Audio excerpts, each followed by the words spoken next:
শুভ সকাল বন্ধুরা। আর 5টা ছেলের মতন আমার লাইফটা না, আমি আমার জীবন নিজে হাতে শেষ করেছি। তো চলো তোমাদের আমার ফার্স্ট ব্লগে আমার লাইফের কিছু স্টোরি তোমাদের সাথে শেয়ার করি। তোমরা দেখলে না তো বুঝতে পারবে আমার লাইফে কি ঘটেছিল। আজ থেকে 1.5 বছর আগে আমার একটা অ্যাক্সিডেন্ট হয়, বাইক অ্যাক্সিডেন্ট। সেই বাইক অ্যাক্সিডেন্ট আমি আমার নিজের পা হারাই, আর সেদিন থেকেই আমার লাইফে চেঞ্জ হয়ে যায়, একটা নতুন মোড় ঘোরে। আর আমি বুঝতে শিখি কে আপন কে পর। আর এই মানুষটা সবসময় আমার পাশে ছিল। এই মানুষটা, হ্যাঁ, এই মানুষটা আমার মা। আমাকে খুব সাপোর্ট করেছে, অনেক খারাপ সিচুয়েশন থেকে আমাকে বার করেছে।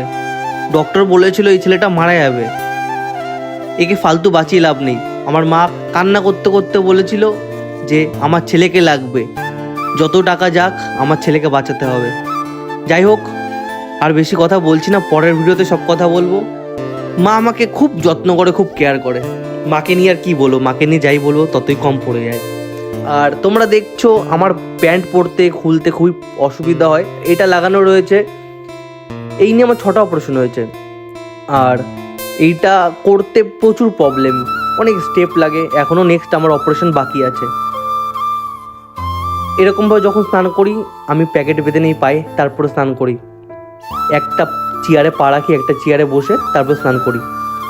তোমরা দেখছো গা মুছে নিচ্ছি, গা মুছে এখন আমি ঘরে যাবো। আমার সারাদিন কোনো কাজ নেই, না কেউ আছে কারোর সাথে কথা বলবো মন খুলে, না কেউ আছে কাউকে আমার মনের কথা শেয়ার করব। এমনভাবে কাটছে আমার জীবনটা। আর এইটা আমার ফার্স্ট ব্লগ, তাই জন্য আমার কথাটা এমন লাগছে, আমি খুব নার্ভাস। যদি ভিডিওটা ভালো লেগে থাকে, আমার লাইফের স্টোরিটা যদি আরও দেখতে চাও, একটু প্লিজ কমেন্ট করে জানিও। আর সবাই প্লিজ আমাকে একটু সাপোর্ট করো, যদি কোনো জায়গায় কোনো দিন দাঁড়াতে পারি। আমি জানি তোমরা সাপোর্ট করবে।